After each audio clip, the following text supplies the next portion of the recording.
Donnie Shots is responding to being let go by Tony Stewart, or fired in his words, especially after it was done after the Knoxville Nationals, describing it as a kick below the belt, especially that it was done in the middle of the season and does not allow him to finish out the season with Tony Stewart Racing, forcing him to kind of scramble to find a way to finish the season. Roll this up over at stockcarreport.com. You can find the link in the description below. Just to kind of provide some context, if you haven't been paying attention to what's been going on in the sprint car world, Schatz was let go and replaced with Kerry Madsen by Stewart on August 12th. On Tuesday, in a press release, Stewart said this: Donnie has been an incredible part of Tony Stewart Racing for nearly 2 decades. He's helped build this organization into what it is today. We've had a driver-team owner relationship that has gone beyond that partnership. He's become part of my extended family through the years, and I have the utmost respect for him and what his career represents, a generational driving talent.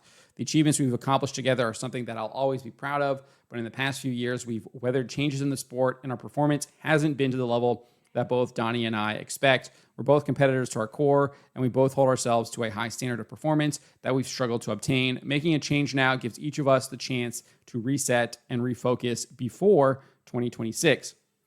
Stewart elaborated and reiterated on those comments in the press release in an interview with Sprint Car Unlimited, and made it very clear that it was due to performance. That is why he let him go, why he fired him. He said it was just performance. It had nothing to do with the Nationals. It's just been multiple years of not going in the right direction, but I thought he did a really good job at the Nationals, rebounding on Friday and Saturday and salvaging an 11th place run out of it. So I was proud of the weekend, but it's that saying, the definition of insanity is doing the same things over and over and expecting different results. He went on to add, we needed to change the direction. I read someone online saying I'm an asshole and I could have let him finish out the season. Well, Donnie never signed his contract this year, and we didn't know if he was going to finish. There was a part with the Ford stuff that if we didn't switch the motor deal over, thank God I ordered motors last year, and he had to run the Ford, he was going to quit. So the reason for the change is kind of the same thing as Stewart-Haas Racing. It gives him time now to work on the rest of the season. He'll get something. He's way too good of a driver to not have a ride, but it gives him time to get something put together for next season instead of waiting until the bottom of the ninth. It also gives us the same opportunity. But we had to try something. Stewart continued saying, we can't just sit there and keep doing the same thing and think that it's just magically going to get better. So I felt like it was the right thing to do, to give Donnie an opportunity to put something together. It's not ideal by any means. None of it is, but there is no offseason in sprint car racing anymore. So at some point it had to happen. So now we finally have Schatz speaking about being fired, and he too gave an interview with Sprint Car Unlimited, and he said this: look, this is the position I'm in. Not knowing this was coming right at this time, the Tuesday after the Nationals, when we're coming up to the Midwest, to me is really kind of a kick below the belt, especially after the commitment and loyalty I've made to everything there. Obviously, the Midwest being where he calls home. So that obviously is going into his thinking there. He then shared how he was let go, saying, Tony called me right at lunchtime to fire me. And he said he's not happy about it, saying, I'm actually kind of pissed off. I'm in the position of not having a ride in the middle of the season because I've been a loyal person and I complete things to the end. For the first time in my career, I'm going to struggle and get through the whole season, regardless of where it's at, 5th, 6th, 7th, or 8th in points. That's not what I signed up for or expected, but it's reality. He then reiterated, saying, it's like a low blow to not finish out the season. You don't do that to your sponsors.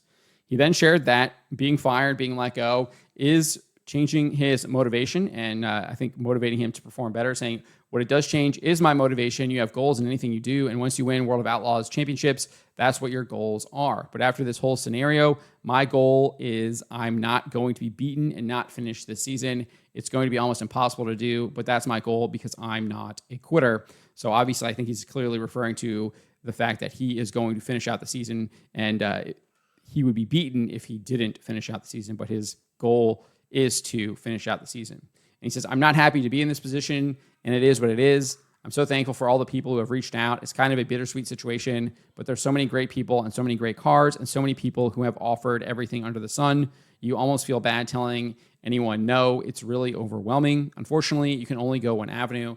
And although I'm trying to finish out the season, I'm trying to build towards 2026 at the same time.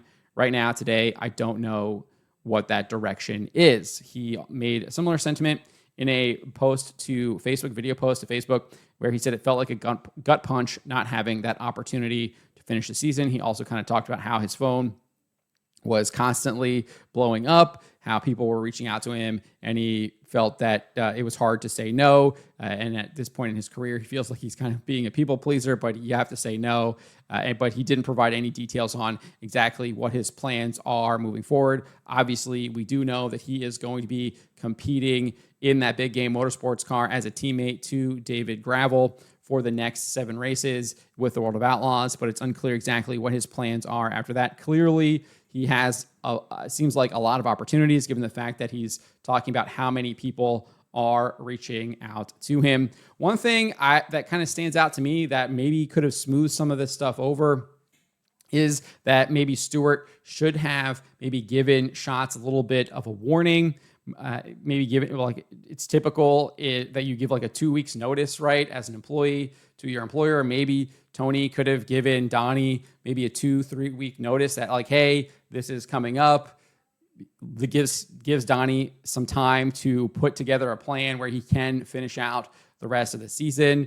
Obviously, we know it can be extraordinarily difficult to find a ride in the middle of the season.